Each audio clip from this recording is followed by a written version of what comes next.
서울경제TV는 오늘부터 이 보험사의 수수료 현실을 파헤치는 기획 보도를 연속으로 보내드립니다.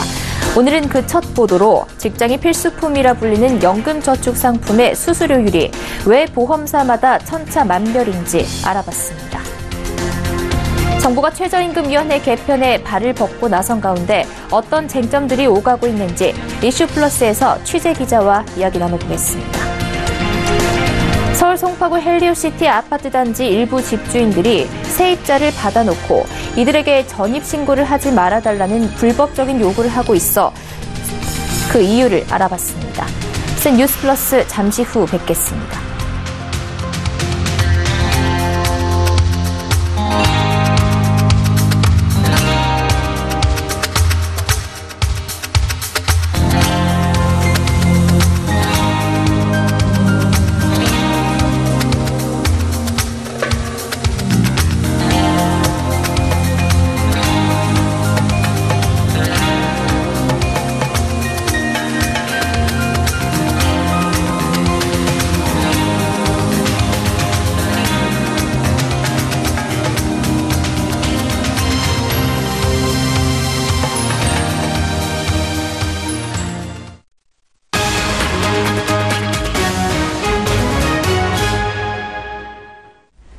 시청자 여러분 안녕하십니까? 뉴스플러스 양한나입니다. 은행 예금과 달리 보험 상품은 구조가 복잡해서 소비자가 이해하기 힘듭니다. 똑같은 돈을 내더라도 상품마다 수수료가 천차만별이라 구매할 때 세심한 주의가 필요한데요. 서울경제TV는 소비자의 현명한 선택을 돕기 위해 보험사 수수료, 그것이 알고 싶다란 제목으로 보험사의 수수료 현실을 파헤치는 연속 기획 보도를 준비했습니다. 오늘은 그 첫 보도로 직장인 필수품이라 불리는 연금저축 상품의 수수료를 해부해봅니다. 이는 세액이 공제되는 상품이기 때문에 재테크 상품으로도 인기가 많은데 판매하는 보험사 상품마다 수수료율이 크게 차이가 난다고 합니다. 가입할 때 꼼꼼히 따져봐야 한다고 전문가들은 조언하고 있는데 이 수수료 격차가 벌어지는 이유가 무엇인지 이하라 기자가 취재했습니다. 연금저축보험 수수료가 보험사 상품마다 큰 차이를 보이는 것으로 나타났습니다. 금융소비자 포털 파인에 따르면 지난해 3분기 판매된 연금저축보험 중 원금 대비 가장 높은 수수료를 부과한 상품은 삼성생명의 골드연금보험이었습니다. 1년 경과 기준으로 책정된 이 상품의 수수료율은 9.29%. 같은 기간 수수료가 가장 낮은 상품인 IBK의 KT 단체연금보험 1801 수수료는 2.5%로 삼성생명 상품보다 무려 6.79%포인트 낮습니다. 똑같이 월 30만 원을 납입하면 삼성은 수수료로 27,870원을 떼가는 반면 IBK는 7,500원만 가져갑니다. 수수료가 4배 가까이 많은 셈입니다. 상당수 상품들이 저축은행 적금 수익률에도 못 미치는 만큼 수수료를 꼼꼼히 따져봐야 한다고 전문가들은 조언합니다. 보험사별로 살펴보면 삼성생명에 이어 하나생명의 하이드림 연금보험이 9.05%로 높았고 ABL생명의 나이스플랜 연금보험이 8.18%, IBK의 나만의 연금보험 1805가 7.98%, 교보의 교보연금보험이 7.96% 순이었습니다. 다이렉트라고 불리며 최근 보험사들이 앞다퉈 출시 중인 온라인 전용 상품을 활용하는 것이 소비자에게 유리합니다. 보험사 입장에서 보험을 판매하는 데 드는 인건비가 빠지기 때문입니다.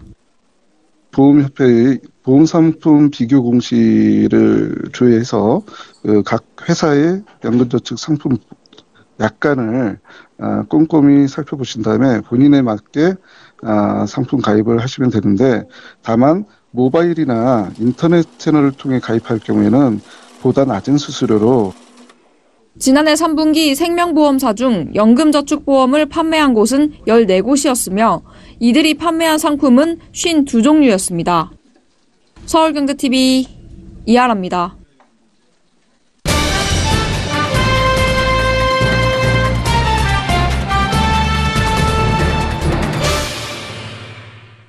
지난해에 이어 올해도 가장 뜨거운 이슈는 바로 최저임금이 아닐까 싶습니다. 이번엔 최저임금을 결정하는 최저임금심의위원회 개편에 대한 논의가 진행 중인데요. 1986년에 제정된 이후 30년이 넘는 세월 동안 한 번도 바뀐 적이 없는 체제입니다. 이번 정부가 최저임금위원회 개편에 발을 뻗고 나섰습니다. 이번 달에 전문가와 노사단체, 시민들의 의견을 집중적으로 듣겠다는 방침인데 어떤 쟁점들이 있고 또 지금까지 나온 전문가들의 의견 어떤지 경제산업부 고현정 기자와 이야기 나눠보겠습니다. 고 기자, 정부가 오늘로부터 딱 일주일 뒤인 24일에 최저임금 관련해서 대국민 토론회를 연다고요? 네, 그렇습니다. 현재 우리나라 최저임금을 결정하고 있는 최저임금위원회의 결정 체제를 바꾸겠다는 건데요. 이 개편 과정에서 노사단체와 시민 여러분들의 의견을 듣기 위한 취지입니다. 이달 말까지 최저임금법 개정안의 정부안을 마련하고 2월 안에 국회에 통과시키는 게 그 계획을 갖고 있습니다. 네, 그런데 이번 정부가 왜 갑자기 최저임금위원회를 도마 위에 올리는 겁니까? 네, 그동안 최저임금 산입범이나 근로시간 산정 문제도 굉장한 이슈였지만 최저임금위원회 전체 회의를 그동안 진행해온 것을 보면 계속해서 파행이 거듭됐었습니다. 그래서 노사 어느 한쪽 할 것 없이 서로 파행만 거듭해오던 문제를 이번에 체제 개편으로 해결해보자고 이렇게 정부가 안을 내게 된 건데요. 이렇게 최저임금 결정 체제 자체를 바꾸면 그동안 노사가 서로 힘겨루기에 너무 많은 시간을 쏟았던 점을 고치기 좋지 않을까 이런 생각인 겁니다. 네. 그래서 이번에 나온 정부의 제안을 보면 최저임금위원회에다가 구간설정위원회를 둬서 이를 이원하자고 한다면서요. 네, 지금까지는 최저임금위원회의 경우에는 노동자위원 9명, 사용자위원 9명, 그리고 공익위원 9명, 총 27명이 매년 최저임금을 결정하는 방식이었는데요. 그렇다 보니까 노동자 측은 곧바로 1만 원을 외치고 사용자 측은 동결 또는 마이너스 인상률을 제시해서 사실 1, 2차 전체 회의 때는 눈치 싸움이지 유의미한 회의는 아니었습니다. 그래서 먼저 전문가 9명으로 구성된 구간설정위원회 위원들이 최저임금 인상의 상한선과 하한선을 설정하도록 하고 이후에 노사단체와 전문가인 공익위원들이 함께 참여하는 결정위원회로 결정 권한을 넘겨서 최저임금을 확정하게 하자는 제안입니다. 네, 이 구간설정위원회 신설에 대해서 관련 업계들의 의견은 어떻습니까? 네, 전문가들의 경우에는 크게는 제도 개편 자체에 반대하는 의견부터 구간설정위원회를 아예 독립시켜야 한다는 의견까지 굉장히 스펙트럼이 다양합니다. 일단 어제까지 2차례 열린 전문가 토론회의 전반적인 분위기는 이 구간설정위원회의 신설 자체는 나쁘지 않은 차선책이라는 그런 분위기가 읽혔는데요. 다만 반대하는 입장에서는 사람이 문제지 제도가 문제냐 이러한 문제 제기가 있었습니다. 때문에 오히려 구간설정위원회가 또 다른 전초전이 되고 결정위원회가 2라운드가 되면서 2번 싸우게 되면 사회적 갈등 비용이 더 커지는 것 아니냐는 문제 제기였습니다. 네, 하지만 그렇다고 하더라도 이 구간설정위원회가 어느 정도 그 상한선을 정해준다면 그동안 기싸움을 하면서 그런 흘려보냈던 시간들을 절약할 수 있는 측면이 있지 않습니까? 네, 그렇게 된다면 가장 좋겠지만 이 구간설정위원회의 이른바 전문가들이 정말 주체적인 논의를 할 수 있겠느냐, 그리고 숫자는 정말 중립적이고 객관적이기만 한지에 대한 문제가 남아있어서 회의적인 시각이 나오고 있는 겁니다. 하지만 어제 2번째로 열린 전문가 간담회에서는 대체로 이왕 바꾸는 거 이렇게 바꾸면 더 좋지 않겠냐는 차원에서 다양한 아이디어가 쏟아져 나왔습니다. 네, 그 아이디어 중에서 몇 가지만 소개해 주신다면 어떤 것들이 있습니까? 네, 제가 작년에 최저임금 관련된 취재를 하면서 느꼈던 것은 최저임금을 매년 올리고는 있는데 그 올린 데 따른 사회적 영향력을 연구하고 분석하는 공신력 있는 기관이 따로 없다는 문제를 굉장히 뼈저리게 느꼈습니다. 그렇다 보니까 노사 단체나 또는 언론은 각자의 주장을 뒷받침할 수 있는 통계를 가져다가 이제 갈등만 더 극단으로 치닫는 경우가 많았는데요. 그래서 이 구간설정위원회 위원들을 구간 설정만 할 뿐만 아니라 1년 내내 최저임금 인상 효과를 제대로 연구하도록 하는 게 어떻냐는 의견이 개인적으로 참 와닿았습니다. 이 같은 맥락에서 구간설정위원회를 독립운영하자는 그런 이승욱 이화여대 교수님의 의견이 나오기도 했습니다. 네, 어찌되었든 지금까지 얘기를 들어보면 이 구간설정위원회를 신설하자는 데에는 다들 동의를 하는 분위기로 느껴지는데요. 그리고 정부가 기업의 지불 능력을 결정 기준 중에 하나로 두자라고 하는 등 결정 기준에도 변화를 주자고 했다면서요. 네. 그런데 이 지불 능력이라는 기준 자체가 너무나 객관적으로 판단하기 어려운 지표인데다가 다른 경제 지표들에 종합적으로 이게 반영이 되기 때문에 모호하기만 할 뿐 의미가 있지는 않을 것 같다는 게 전문가들의 대체적인 의견이었습니다. 네. 여기에 대해서도 구체적인 기준 마련이 필요해 보이고요. 그리고 지금 궁금한 점이 이 최저임금위원회를 개편을 하면 정말로 그동안 이 불필요하게 정치적 갈등이 오갔던 것들이 해소가 될 수 있을까요? 그렇게 된다면 가장 좋겠지만 아무래도 100% 될 수는 없겠죠. 그래서 권호성 성신여대 교수님 같은 경우에는 최저임금 인상의 책임 소재를 완전히 정치권으로 넘기는 게 오히려 좋지 않겠냐는 입장을 내시기도 했습니다. 그래서 현재 노사공 체제가 아니라 노사정으로 변경을 하자는 건데요. 아예 그 국회 승인을 받아서 정부위원을 위촉을 하게 되고 그 최저임금 최종 고시도 고용노동부 장관이 아니라 국무총리나 대통령이 직접 하는 게 오히려 더 실정에는 맞지 않겠냐는 지적이었습니다. 실제로 일본 같은 경우에는 그 최저임금이 50개에 달하고 있고 인도는 1724개에 달하듯이 나라마다 서로 다른 최저임금 체제를 갖추고 있는데요. 사실 제도 자체에 정답은 없기 때문에 이런 식의 보완도 괜찮을 거라는 생각입니다. 네, 최저임금 제도 자체보다 그에 대한 사회적 합의가 더 중요하다는 생각이 듭니다. 그리고 대국민 토론회 말고도 오는 21일부터 30일까지 관련 온라인 설문도 진행을 한다고 합니다. 많은 분들이 관심을 가지고 의견을 교환할 수 있는 자리가 됐으면 좋겠습니다. 지금까지 고현정 기자와 이야기 나눠봤습니다. 감사합니다. 감사합니다.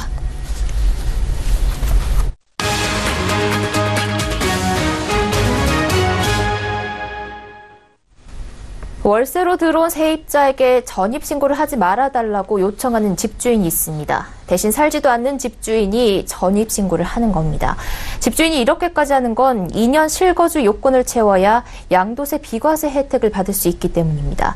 세입자한테는 보증금을 아예 안 받거나 깎아주면서 이 같은 요구를 하고 있습니다. 요즘 입주가 한창인 서울 송파구 헬리오시티 얘기입니다. 정창신 기자가 취재했습니다. 서울 송파구 헬리오시티 아파트 단지. 총 9,510세대 규모인 이 단지는 지난달부터 입주를 시작했습니다. 이 중 집주인이 들어와 살지 않고 세입자를 받는 경우도 상당합니다. 부동산 포털 사이트에 등록된 월세 매물은 2,800여 개. 서울경제TV 취재 결과 일부 집주인들이 세입자를 받아놓고 이들에게 전입신고를 하지 말아달라는 요구를 하고 있는 것으로 나타났습니다. 그런 사례가 많죠. 보증금 없이 아니면 보증금 조금만 받고 전입신고 해놓고 대신 들어오실 분은 전입신고 이제 안 하는 조건으로. 생판 모르는 사람들보다는 좀 아는 사람 건너로 그런 입을 맞춰야 되니까. 집주인이 이렇게 하는 건 지난 2017년 파리 부동산 대책에서 2년 실거주해야 양도세 비과세 혜택을 받을 수 있도록 소득세법 시행령이 개정됐기 때문입니다. 조정 대상 지역의 경우는 양도세를 비과세 받기 위해서는 2년 이상 거주 여건이 충족을 해야 되거든요. 그 집주인은 양도 차익을 보전할 수 있고, 그리고 세입자 같은 경우는 그 보증금을 역시 이제 아낄 수 있다는 점에서 그런 이해관계에서 맞아떨어지는 부분들이 있습니다. 실제 이 단지 월세 매물을 알아보니 전용 면적 84제곱미터의 경우 보증금 3억 원에 월임대료 100만 원 또는 2억 원에 130만 원 등으로 나와 있습니다. 세입자 입장에선 수억 원의 보증금 마련 부담을 덜 수 있는 겁니다. 하지만 이 같은 행위는 위장전입으로 주민등록법 위반입니다. 3년 이하 징역 또는 3천만 원 이하의 벌금에 처해집니다. 여기에 세입자는 월세 소득공제를 받을 수 없게 됩니다. 주민등록상 주소지와 임대차 계약서상 주소지가 같아야 하기 때문입니다. 주민등록을 이전하지 않았을 경우 월세 세입자의 경우에는 월세 소득공제를 받을 수 없습니다. 하지만 이제 보증금이 없기 때문에 보증금 반환과 관련된 리스크는 작은 편인데요. 그러나 이제 보증금이 있는 보증부 월세의 경우에는 향후 보증금 반환에 큰 위험이 있을 수 있겠습니다. 서울경제TV 정창신입니다.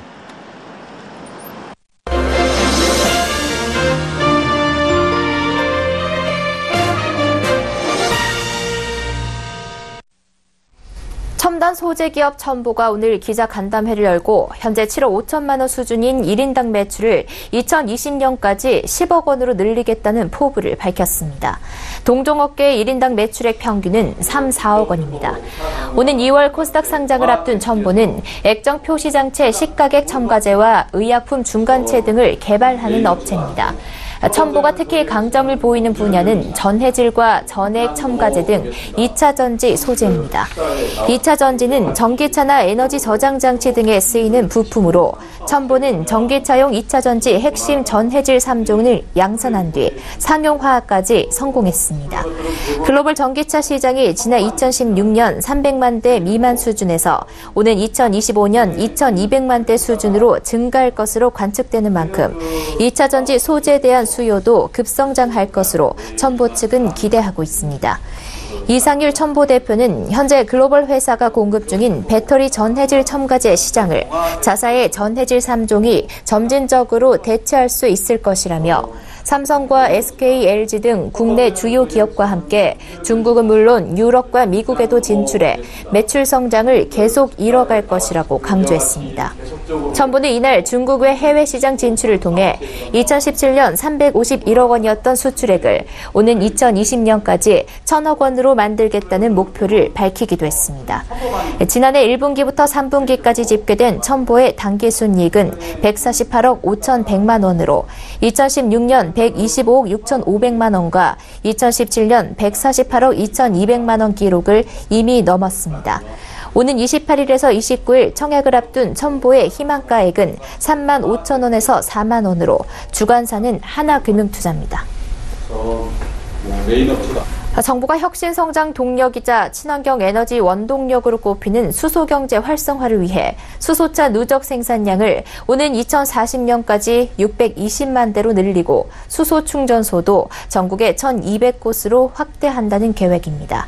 문재인 대통령은 오늘 울산에서 수소경제 전략보고회를 열고 성윤모 산업통상자원부 장관 등이 참석한 가운데 수소차와 연료전지를 양대축으로 세계시장 점유율 1위를 달성하기 위해 수소의 생산과 저장, 운송, 활용 등 전 분야를 아우르는 내용의 수소경제 활성화 로드맵을 내놨습니다.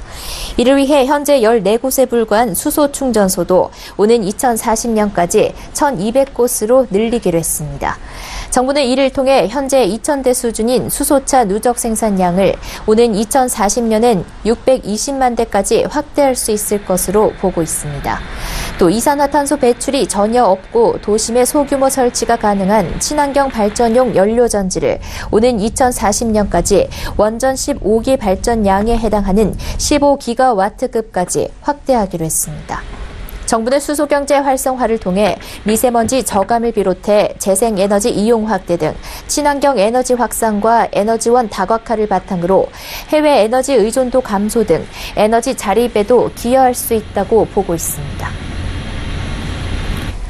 한국항공우주산업이 2030년까지 국가 항공우주산업을 연 20조 원 규모로 키우고 관련 분야 강소기업 1,000개를 육성하겠다는 목표를 제시했습니다. 카이는 오늘 서울공군회관에서 열린 기자간담회에서 이 같은 내용을 담은 항공우주 산업발전 전략을 발표했습니다.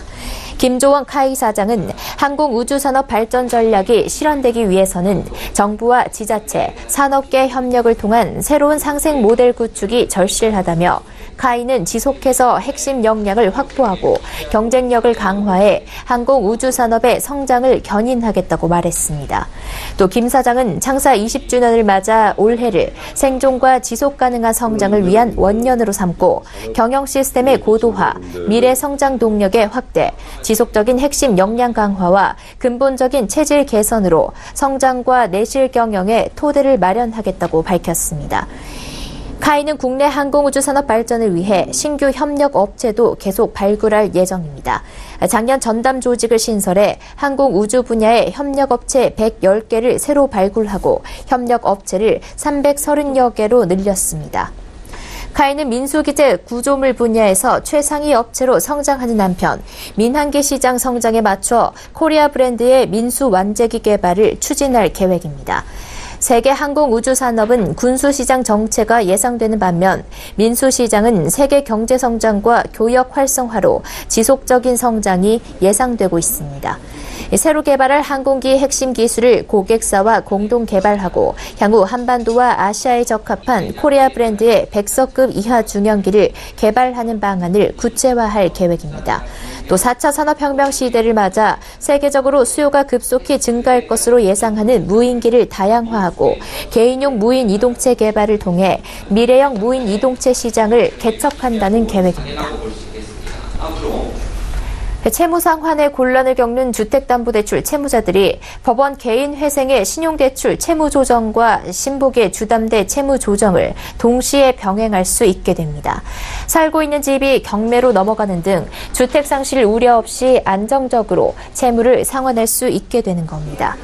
서울회생법원과 신용회복위원회는 이 같은 내용으로 주택담보대출 채무 재조정 프로그램에 관한 업무 협약을 체결해 오늘부터 시행한다고 밝혔습니다. 연계 채무 조정을 희망하는 채무자가 법원에 주담대 연계 개인회생을 신청하면 신복이는 주택담보대출에 대해 5년간 거치 기간을 부여하고 거치 이자만 상환하는 채무 조정안을 마련합니다. 법원은 생계비와 주담대 거치기간 이자를 제외한 채무자의 자녀 소득으로 5년간 신용채권에 대한 변제 계획을 마련합니다. 주택담보대출 채무에 대한 원리금 상환은 개인회생에 따른 신용채무 상환이 종료된 후 21년간 분할 상환이 시작됩니다.